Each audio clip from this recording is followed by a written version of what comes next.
Sentimos que algo se elevaba por encima de nosotros.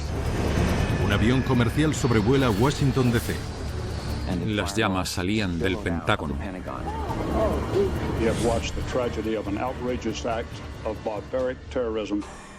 Quiero la lista de pasajeros, los vídeos de seguridad, todo. El ataque al Pentágono moviliza a cientos de agentes del FBI y de investigadores de la NTSB. Izquierda, fue la mayor investigación de la historia de Estados Unidos. Descubren montañas de pruebas. ¿Qué hacéis? Y detalles sorprendentes sobre el secuestro terrorista del vuelo 77 de American Airlines. ¡No te muevas o te mato! Su estrategia era audaz pero sencilla, y funcionó.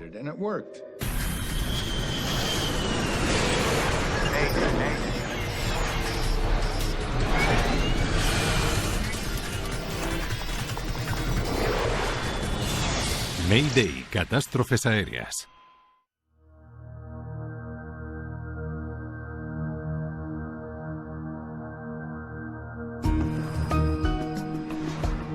(11S), ataque al Pentágono. Son casi las 8 de la mañana en el aeropuerto de Dallas, cerca de Washington, D.C. El vuelo 77 de American Airlines pronto despegará rumbo a Los Ángeles. David Charlebois, de 39 años, es el copiloto. ¿Algún plan para el día grande? Voy a ver el partido en el Angels Stadium. ¿En serio? ¡Qué pasada! El comandante Charles Burlingame cumple 52 años mañana. El comandante Burlingame era expiloto de la Marina. Se graduó en la Fighter Weapons School, también conocida como Top Gun. Era un piloto con mucha experiencia. Llevaba muchos años en activo, era muy profesional. ¿Le ayudo? El Boeing 757 va medio vacío. Solo hay 58 pasajeros a bordo.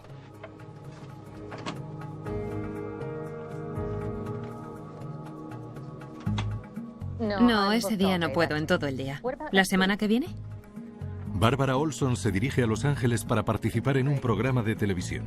Adiós. Barbara Olson era una abogada de éxito en Washington, D.C. Era una profesional muy activa en los círculos políticos. Además, era la mujer del Procurador General de Estados Unidos en ese momento, Ted Olson. Frecuencia de salida 125,05. Pista 30. Despejado para despegue. Despejado para el despegue en 30. American 77. En marcha.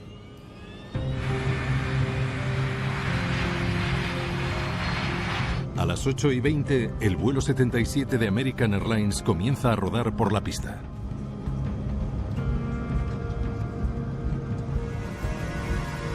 V1. Rotación.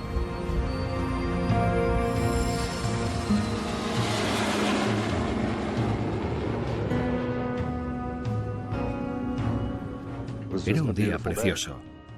El cielo estuvo despejado en casi todo el país. Era un día perfecto para volar. Se tardan unas 5 horas en recorrer los 3.700 kilómetros que separan Washington de Los Ángeles. A las 8:46, el vuelo 77 alcanza su altitud de crucero, los 10.600 metros. Parece que el cielo estará despejado durante todo el viaje. Me gusta oír eso. American 77. Gire 10 grados a la derecha. Vectores de tráfico. En tierra, los controladores aéreos guían al 757. American 77. Gire a la derecha. Yo siempre lo he comparado con una partida de ajedrez en 3D. Steve Baer fue controlador aéreo durante más de 20 años. Controlábamos muchos aviones, entre 12 y 17 aviones a la vez, que se movían bastante rápido. Las cosas pasaban muy rápidamente. American Airlines 77. Despejado para Falmouth. Despejado para Falmouth. Aquí American 77. Falmouth, Kentucky, es el siguiente punto por el que pasará el vuelo 77 rumbo a Los Ángeles. Todo correcto. Hora de tomarnos un café. No había muchos pasajeros a bordo, no tenían que cuidar de tanta gente, apenas tenían que preocuparse por el servicio de comida y bebida. Agua, por favor. Normalmente los vuelos con menos pasajeros son más tranquilos.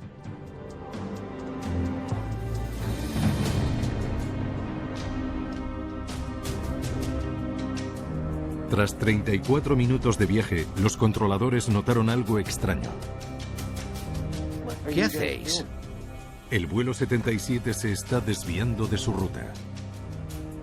American 77, control. El controlador empezó a preocuparse cuando se dio cuenta de que el avión había girado sin que él se lo dijese.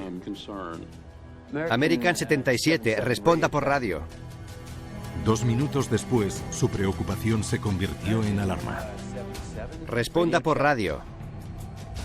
El vuelo 77 desapareció del radar. Control llamando a American 77. Es muy extraño que un avión desaparezca sin más. No desaparecen así como así. Los controladores normalmente siguen la pista de los aviones gracias a una señal emitida por un transpondedor situado en la parte delantera del aparato que les informa del número de vuelo, de la velocidad y de la altitud. El controlador decide cambiar de pantalla y buscarles por un método más básico, el sistema de radares primarios. Supervisor. Pero ni rastro del avión. American 77, responda por radio, ¿nos recibe? Su preocupación aumenta segundo a segundo. Si no les vemos ni en los radares primarios ni en los secundarios y no podemos comunicarnos con ellos, lo más lógico es que se hayan estrellado. Aquí control. Minutos después de las 9, los controladores reciben una llamada de American Airlines difícil de asimilar.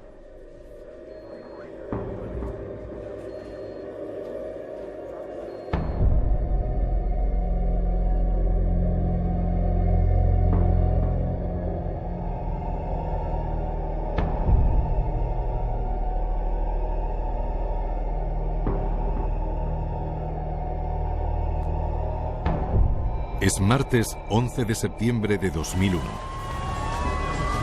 Miles de personas han fallecido y Manhattan está sumida en el caos.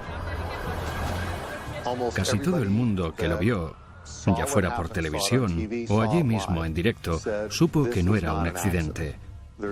Es imposible que 2 aviones comerciales se chocaran accidentalmente con las 2 torres gemelas. Nadie sabía lo que estaba pasando, solo sabíamos que nos estaban atacando y eso fue muy difícil de asimilar. ¿Dónde están esos aviones? ¿Dónde están los otros aviones que han desaparecido? El destino del 757 desaparecido preocupa aún más. ¿Y si no se hubiera estrellado en algún punto del Medio Oeste? Tenemos que encontrarlo. 2 aviones se habían estrellado contra las Torres Gemelas y otro avión había desaparecido. Los controladores se volvieron locos intentando descubrir qué había pasado.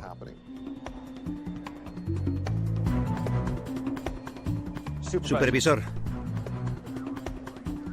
He encontrado un avión dirigiéndose al este a mucha velocidad. A las 9:32, más de media hora después de haber perdido el contacto con el aparato, los controladores se centran en un misterioso regreso. El radar primario no te da la información de la altura ni ninguna información real.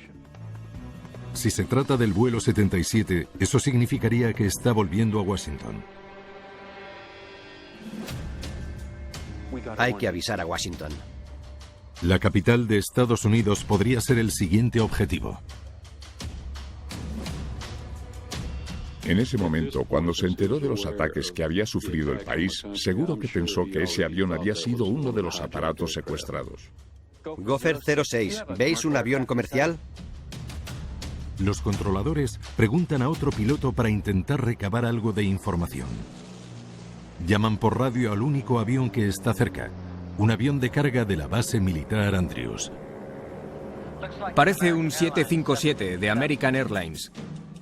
Tiene que ser nuestro avión. Aquí control llamando a American Airlines 77. Pero el 757 ignora las llamadas de radio y se dirige directamente hacia Washington. Son las 9:35 y el tráfico de entrada a Washington empieza a congestionarse. Me dirigía de mi parroquia al Cementerio Nacional de Arlington para oficiar un entierro. El padre Stephen McGraw está en un atasco justo al lado del Pentágono. Cogí esa salida precisamente porque sabía que el Pentágono está cerca del Cementerio Nacional de Arlington. No me acordaba cómo llegar hasta allí, pero pensé que no podía estar muy lejos, por lo que tomé esa salida. Sin embargo, justo enfrente del edificio había un atasco enorme. De repente, sentimos unas vibraciones terribles y un ruido ensordecedor. Era como si algo se elevara por encima de nosotros. Un avión rompió un poste de la luz que había en la autopista. Me giré instintivamente hacia la derecha. Y justo vi cómo el avión descendió y se estrelló contra el edificio del Pentágono delante de mí.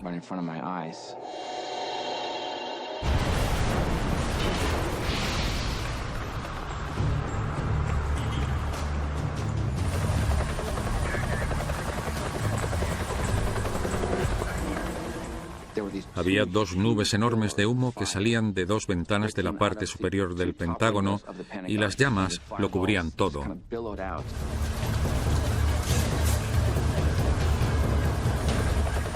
El símbolo del poder militar estadounidense está en llamas. El humo sale de un agujero de unos 27 metros de diámetro en la parte oeste del Pentágono.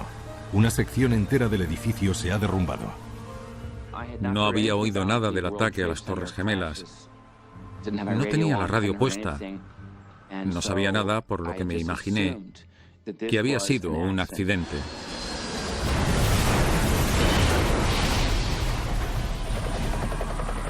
Es imposible que ninguna de las 64 personas a bordo haya sobrevivido. Y es obvio que muchos trabajadores del Pentágono también habrían fallecido. Un día normal suele haber de media unas 23.000 personas trabajando en el edificio. Tiene 5 anillos, 5 plantas y 5 niveles de asuntos militares. Tras conocer el tercer ataque aéreo, la Administración Federal de Aviación emite una orden sin precedentes. Atención, hay una emergencia nacional. Aterrizad todos. Todos los aviones comerciales del país deben aterrizar. 10 grados a la derecha. Comience descenso. La primera vez en la historia de Estados Unidos que todos tuvieron que aterrizar. Estamos despejando el espacio aéreo. Los controladores intentaron hacer frente a una situación para la que no estaban preparados. Intentaron que todos los aviones aterrizaran para así evitar que se perdieran más vidas. Atención todos. El abogado Richard Newmy estaba en uno de esos vuelos desviados. El comandante nos habló por megafonía y nos dijo: nos acaban de decir que todos los aviones de Estados Unidos tenemos que aterrizar. Fue muy alarmante. Miré por la ventana preguntándome: ¿qué está pasando? El vuelo de Newmy aterriza en Wichita, Kansas. Pronto descubre que tiene suerte de seguir con vida. Tenía que dar una conferencia y los organizadores me compraron un billete para el vuelo 77 de American Airlines para ir a la costa oeste. En el último instante cambió su billete por otro más cómodo. Dejé pegado en la nevera el itinerario de mi vuelo. Me fui al aeropuerto, cambié el billete y me subí al avión. Me preocupaba mucho que mi mujer pensara que yo estaba en el avión siniestrado. La verdad es que Dios me bajó a ver ese día. En el Pentágono, el padre Stephen McGraw corre hacia la catástrofe. Quiere ayudar a quien le necesite. Recuerdo que me acerqué a un hombre. Me preguntó cómo me llamaba. Soy el padre McGraw. No te voy a dejar solo. Me dijo: soy católico. Por eso empecé a darle los sacramentos en ese mismo momento. Le ungí la frente con el líquido bendecido, el líquido de los enfermos. Recuerdo que le dije: Jesús está contigo ahora.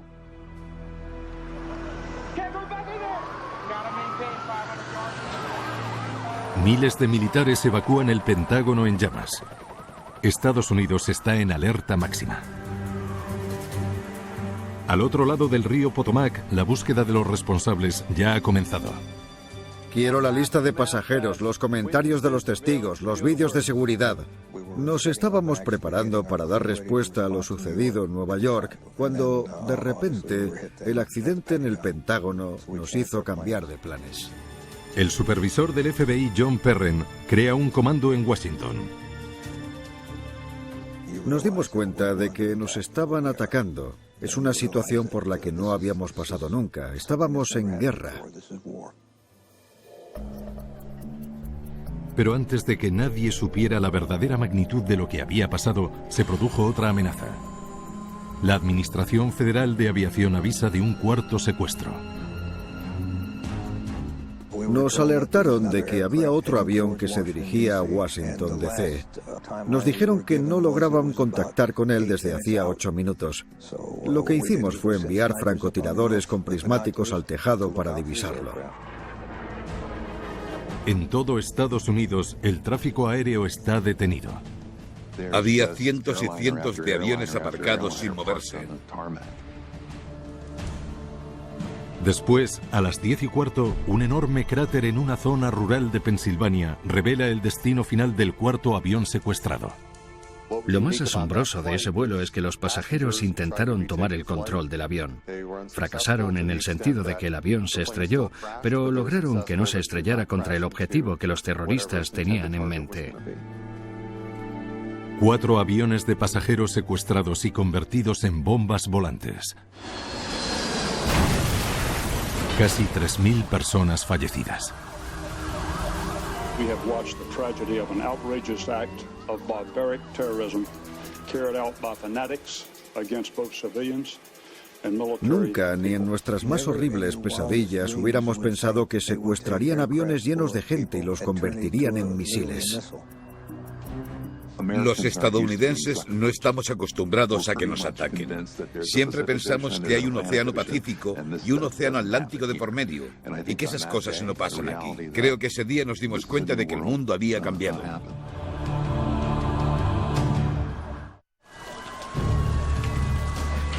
El Pentágono es ahora el escenario de un crimen federal. El FBI está al mando de la investigación. Ya había visto bastantes cadáveres, pero ver tantísimos en tan poco tiempo y en un espacio tan reducido, aunque seas un profesional, te llega. El FBI está sometido a mucha presión para averiguar quién había cometido un crimen tan terrible y cómo. Como el escenario del crimen también era el escenario de un accidente aéreo, expertos de la Junta Nacional de Seguridad en el Transporte se unen a la investigación. El FBI es experto en crímenes e investigaciones criminales, y eso abarca muchos campos, pero no son expertos en aviones. Ahí es donde entra en escena la Junta Nacional de Seguridad en el Transporte. Tom Hauter fue uno de los primeros investigadores de la NTSB en el lugar del crimen. El avión golpeó una estructura muy pesada. La mayoría del aparato quedó reducido a piezas muy pequeñas. Los investigadores necesitan encontrar las cajas negras y cualquier otra prueba que revele la identidad de los secuestradores. No será fácil. El impresionante impacto ha dejado una mezcla confusa de escombros.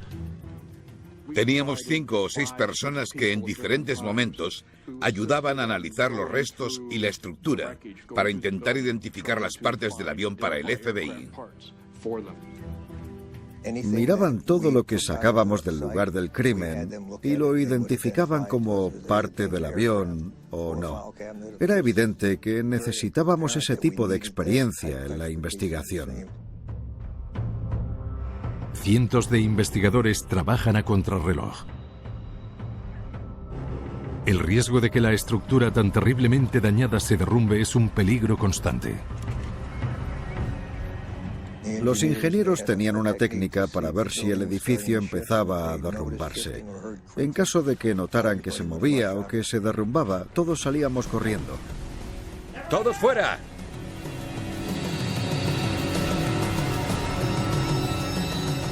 Eso pasó al menos 6 veces. El número de personas fallecidas en el legendario edificio ascendió a 125. Podría haber sido aún peor, pero algunas de las oficinas del lado oeste del Pentágono estaban vacías. La zona en la que impactó el vuelo 77 de American Airlines había sido reconstruida, remodelada. Por eso había menos gente allí trabajando de lo que hubiera sido normal. Seguramente eso salvó cientos de vidas.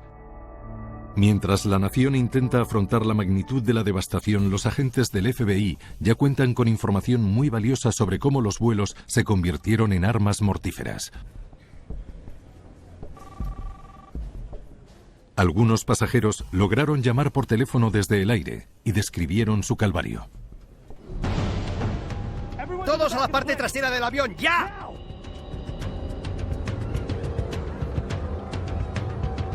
Una de esas llamadas fue la de Barbara Olson. Barbara Olson llamó a su marido Ted Olson, el procurador general de Estados Unidos en ese momento, y le contó que habían secuestrado el avión, que los secuestradores tenían cuchillos y cúteres y que todos los pasajeros estaban en la parte trasera del avión. Barbara contó que los secuestradores habían obligado a los pilotos a salir de la cabina. Tienes que hacer algo. Barbara Olson fue muy valiente. Si le hubieran sorprendido haciendo esa llamada, se hubieran ensañado violentamente con ella. Saldremos de aquí. Tranquilo. Te quiero. No compartió mucha más información antes de colgar.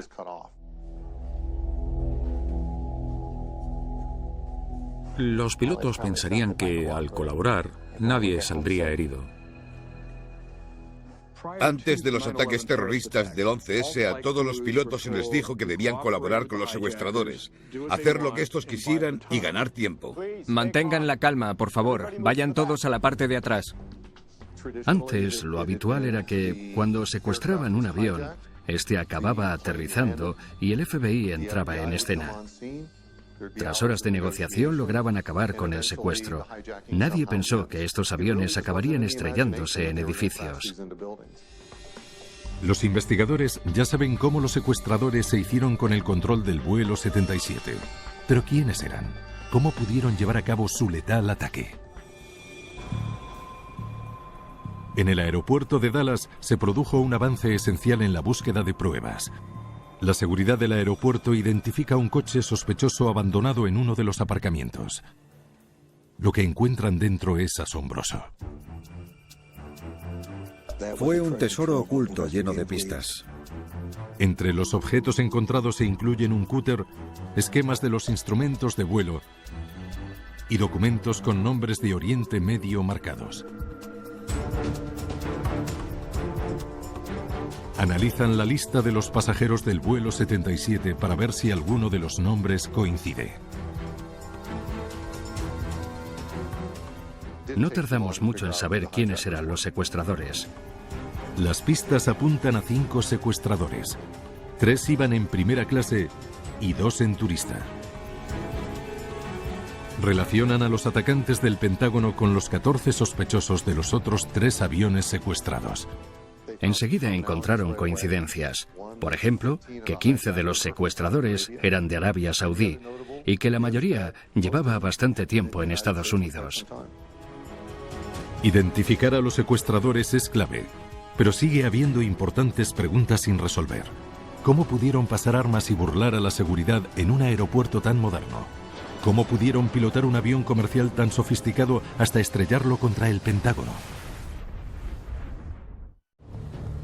El FBI necesita descubrir todo lo que pueda acerca de los atacantes del Pentágono, incluyendo sus movimientos en los días y las semanas previas al 11S. Para ello analizan informes gubernamentales, transacciones de crédito, itinerarios de viaje. Todos esos papeles y todos esos documentos generaron nuevas pistas. Fue posiblemente la mayor investigación de la historia de Estados Unidos. En el Pentágono, la exhaustiva búsqueda dio sus frutos. Varios agentes recuperan las 2 cajas negras del avión, el registrador de datos de vuelo y la grabadora de voz de cabina. Cuando las encontraron, el FBI las trajo al laboratorio de la NTSB. American 77, responda. Si lograban descargar sus datos, las cajas negras podrían ayudarles a rellenar huecos clave. Control llamando a American 77. La pregunta más importante era, ¿qué pasó en la cabina de mando cuando los secuestradores perdieron el contacto con el avión secuestrado? Mientras esperan los datos de la grabadora de voz, los investigadores analizan el vídeo de seguridad del Pentágono. Pronto descubren que el mortal impacto quedó grabado. Un impacto directo y a mucha velocidad en la pared sudoeste del Pentágono. Está claro por qué el avión quedó tan destrozado. Cuando un avión se choca contra una estructura tan sólida, es como si se evaporara. Apenas queda nada de él. Pero la pregunta principal sigue siendo: ¿cómo lograron eludir la seguridad y subir al avión? Se supone que se debería identificar a los pasajeros potencialmente peligrosos incluso antes de que lleguen al aeropuerto. Las aerolíneas confían en un sistema informático llamado CAPS. Una de las cosas que hace CAPS, el sistema informatizado de preselección de pasajeros, es que avisa si hay algún indicio sospechoso. Los investigadores se preguntan si este sistema de preselección pudo fallar. Cuando analizaron los registros del vuelo 77, descubrieron algo asombroso. CAPS no falló. Sí que señaló como sospechosos a 3 de los 5 secuestradores. Se imprimió un código especial en sus tarjetas de embarque indicando que el control de seguridad debía ser más estricto con ellos. Pero aún así, lograron pasar. ¿Cómo pudo suceder algo así? Es obvio que la seguridad no fue la adecuada. Brian Jenkins es experto en seguridad aérea. Este sistema de preselección no era tan importante entonces y en la mañana del 11S eso fue crítico.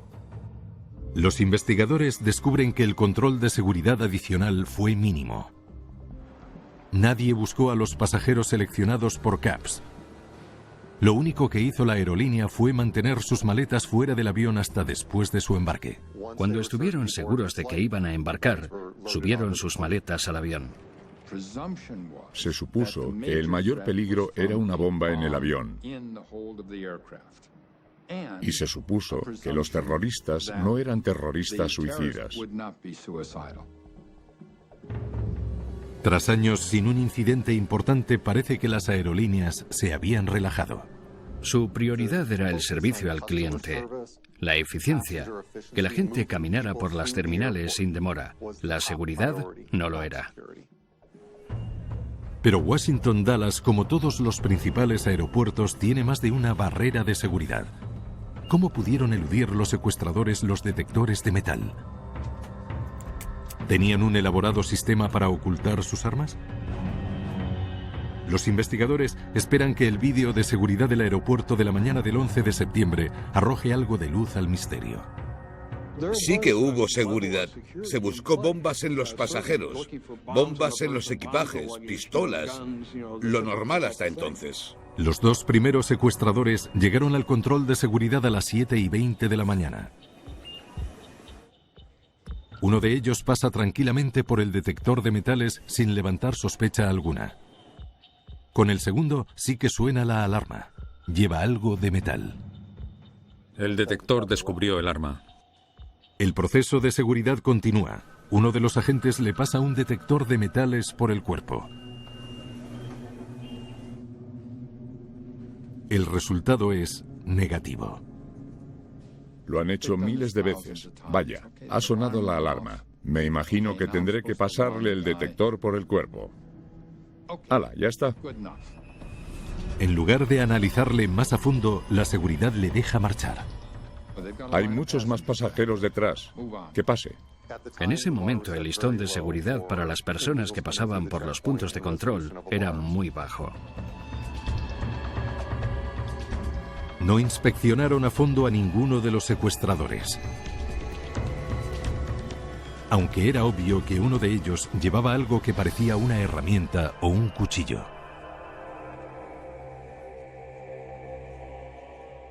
Tenía algo en el bolsillo trasero del pantalón. El vídeo demostró que el detector no reveló qué era, y eso fue un fallo. Pero la política de la Administración Federal de Aviación admitía cuchillos cuyas hojas no superaran los 10 centímetros.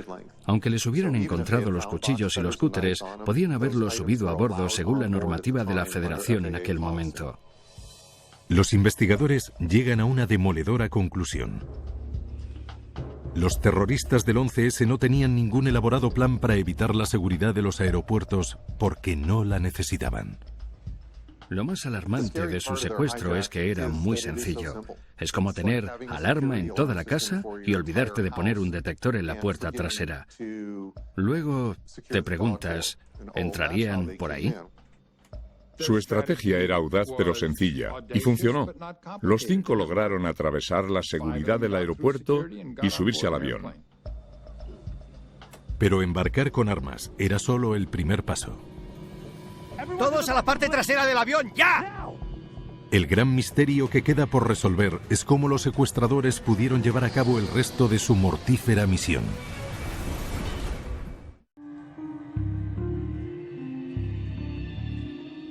Los agentes del FBI analizan los documentos financieros relacionados con los atacantes del Pentágono y descubren una pista crucial. Un cheque expedido a nombre de una escuela de vuelo en Arizona.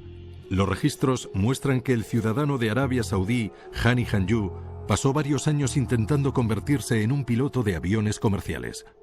Intentó entrar en escuelas de vuelo en Arabia Saudí, pero le rechazaron y acabó realizando prácticas de vuelo en Arizona. Lo más inusual de su formación es que suspendió muchas pruebas. 2 meses antes de los ataques, Hanjour alquiló varios aviones privados, incluyendo uno que pilotó hasta un aeropuerto pequeño cerca de Washington, D.C. Para un piloto, una cosa es volar en un simulador de vuelo y otra bien distinta es estar en el aire y ver cómo es el mundo real desde ahí arriba. Los informes de vuelo del aeropuerto revelan más escalofriantes detalles acerca de la preparación de Hanjour para el 11S. Pocas semanas antes de los ataques, él y otro de los conspiradores reservaron 2 asientos con destino a Washington-Dallas en primera clase, a bordo de un Boeing 757. Creo que usaron los vuelos de reconocimiento para ver cómo podrían hacerse con el control del aparato y entrar a la cabina. Aprendieron cosas como que, por ejemplo, 30 minutos después del despegue, abría la puerta para llevarles café a los pilotos. Todo eso era información muy valiosa para los secuestradores. Girando a la derecha. Pero pilotar un avión tan sofisticado no es como pilotar un pequeño avión privado. ¿Cómo pudieron los secuestradores dirigir un 757 hasta un objetivo que estaba a 10.000 metros por debajo? Los investigadores esperan que las cajas negras les proporcionen algunas respuestas. Desafortunadamente, la grabadora de voz de cabina quedó demasiado dañada y no se pudo recuperar ninguna información de ella, pero del registrador de datos de vuelo sí. Analizan los datos de vuelo para reproducir los movimientos exactos del avión durante el vuelo. La potencia está aumentando, la velocidad vertical es buena. El despegue y el ascenso parecen completamente normales. Al ver los datos de vuelo empiezas a pensar, ¿cuándo se hicieron los terroristas con el control del avión? ¿Cuándo lograron hacer lo que hicieron? No podemos saberlo con precisión, obviamente. Fue poco antes de que el avión cambiara de dirección. Giro suave a la izquierda, debe ser por el piloto automático.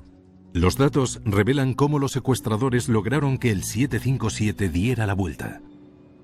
Creo que esto nos llevará de vuelta a Washington. Confiaron en el sistema automático.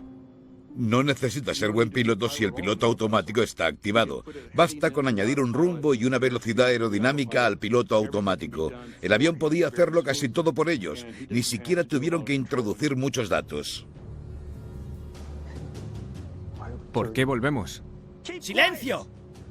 Pero cuando el avión se acerca al Pentágono, desactivan el piloto automático y el vuelo comienza a cambiar. Izquierda, derecha, le costó mucho. La altitud subía y bajaba constantemente. Era un tanto errática. Viendo los datos es obvio que esa persona nunca había pilotado un avión grande.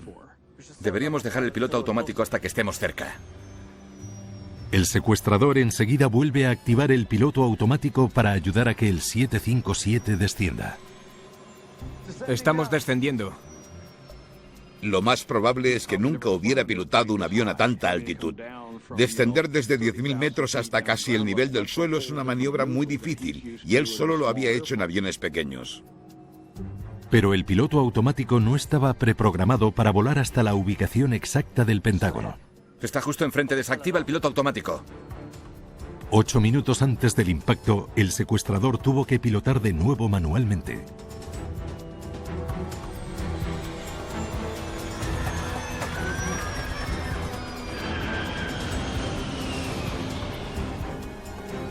Manténlo estable.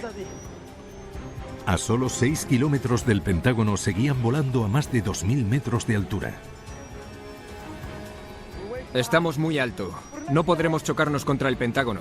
Para descender, giraron bruscamente a la derecha.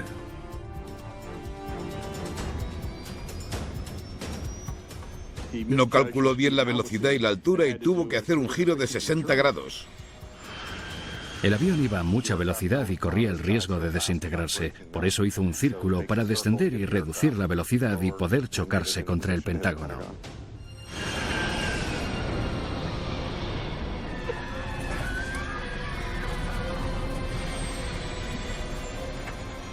Tuvieron mucha suerte, era un día muy despejado. Seguramente verían el Pentágono a mucha distancia.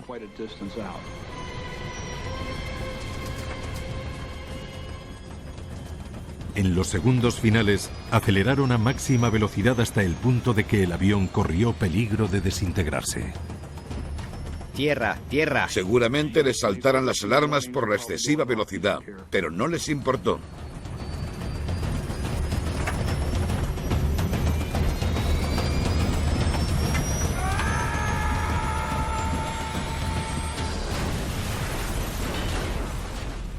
No creo que el terrorista hubiera sabido aterrizar con seguridad.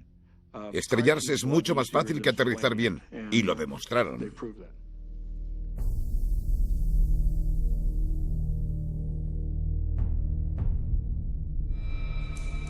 Los investigadores ya conocen la letal trayectoria del vuelo 77. Los datos de vuelo también resuelven otro misterio.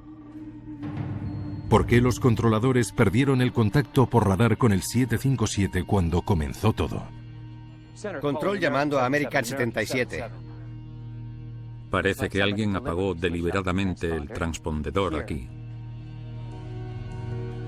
Los secuestradores apagaron la señal de seguimiento del avión. Los mandos del transpondedor están delante, entre ambos pilotos.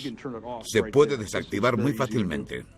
American 77, responda por radio, ¿nos recibe? Sin el transpondedor, supervisor, los controladores no pudieron ver el avión en su radar secundario. American 77. Si eres un criminal, es lógico que desactives el transpondedor para que nadie sepa dónde estás. Cuando los controladores cambiaron al radar primario para buscar al avión desaparecido, el vuelo 77 justo entró en una zona de poca cobertura.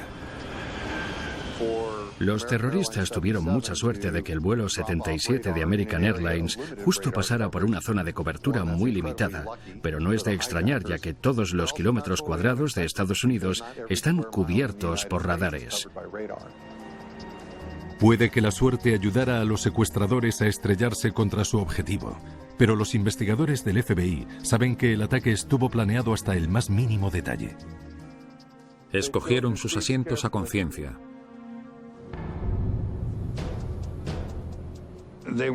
Querían estar cerca de la cabina de mando para ver cuándo era el momento apropiado para tomar el control del aparato. La tripulación no tiene razón alguna para sospechar nada. El ataque ya está en marcha mucho antes de que los pasajeros adviertan el peligro.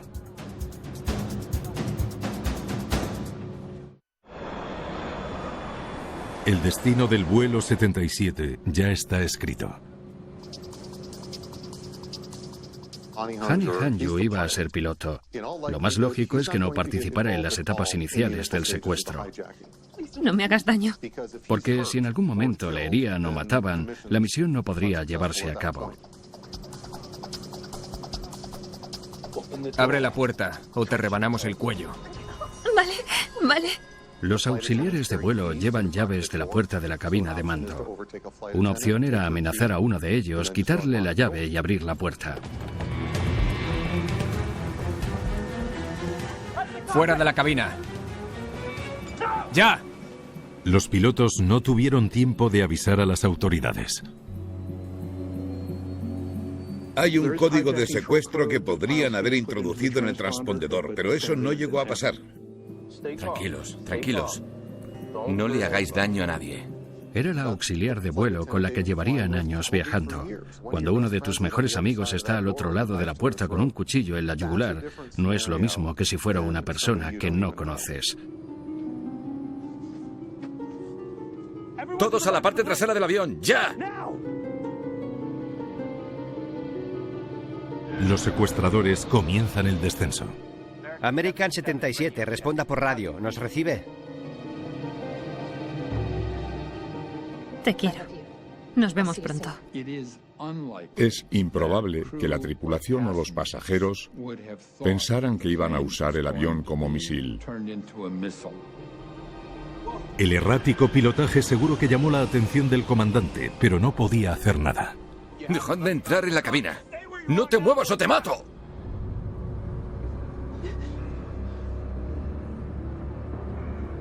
He encontrado uno yendo al este a mucha velocidad. Cuando los controladores por fin divisaron el vuelo 77 en el radar primario, el avión está a tan solo 5 minutos de Washington. Los controladores no podrían haber hecho nada. El avión de 100 toneladas desciende cada vez más, cortando postes de la luz como si fueran ramas. Tierra, tierra, elévense.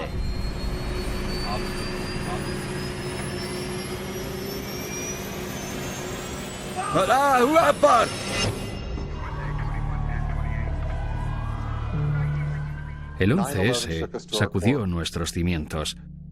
Fue algo tan impresionante como el asesinato de Kennedy. ¿Dónde estabas el 11 de septiembre? Todo el mundo tiene su historia. Marcó a toda una generación. Los malos ganaron. No podemos permitir que eso vuelva a suceder. Los ataques del 11S trajeron consigo un cambio inmediato y profundo en la aviación comercial, no solo en Estados Unidos, sino en todo el mundo. Antes del 11S, la seguridad en los aeropuertos y en los aviones era muy diferente a como es ahora. Tan solo 2 meses después de los ataques, el gobierno estadounidense creó la TSA, o Administración de Seguridad en el Transporte. El gobierno federal asumió directamente la responsabilidad de la seguridad aérea y ahora los trabajadores de los puestos de control son funcionarios federales. Su formación ha mejorado mucho. La TSA creó nuevas y estrictas reglas sobre qué pueden llevar los viajeros a bordo y qué no. Los pasajeros en los aeropuertos empezaron a tener que someterse a escáneres de cuerpo entero. Y la seguridad a bordo también experimentó cambios muy importantes. No solo cambiaron las puertas de las cabinas de mando, toda la parte delantera de los aviones se rediseñó para ser prácticamente impenetrable. Están hechas a prueba de balas, es imposible abrirlas. Pero quizá el cambio más importante en la seguridad no se produjo por nuevas normas o por una mejora de la tecnología, sino por la actitud en constante alerta de los pasajeros de todo el mundo.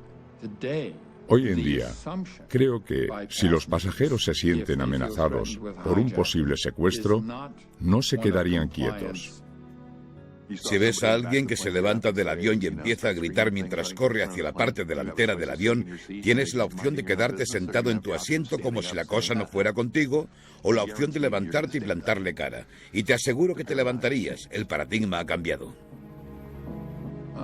Hasta que se invente una fórmula mágica o unos rayos X para escanear el alma de la gente, seguirá habiendo fallos en los resultados, pero ahora la seguridad es mucho mejor que antes.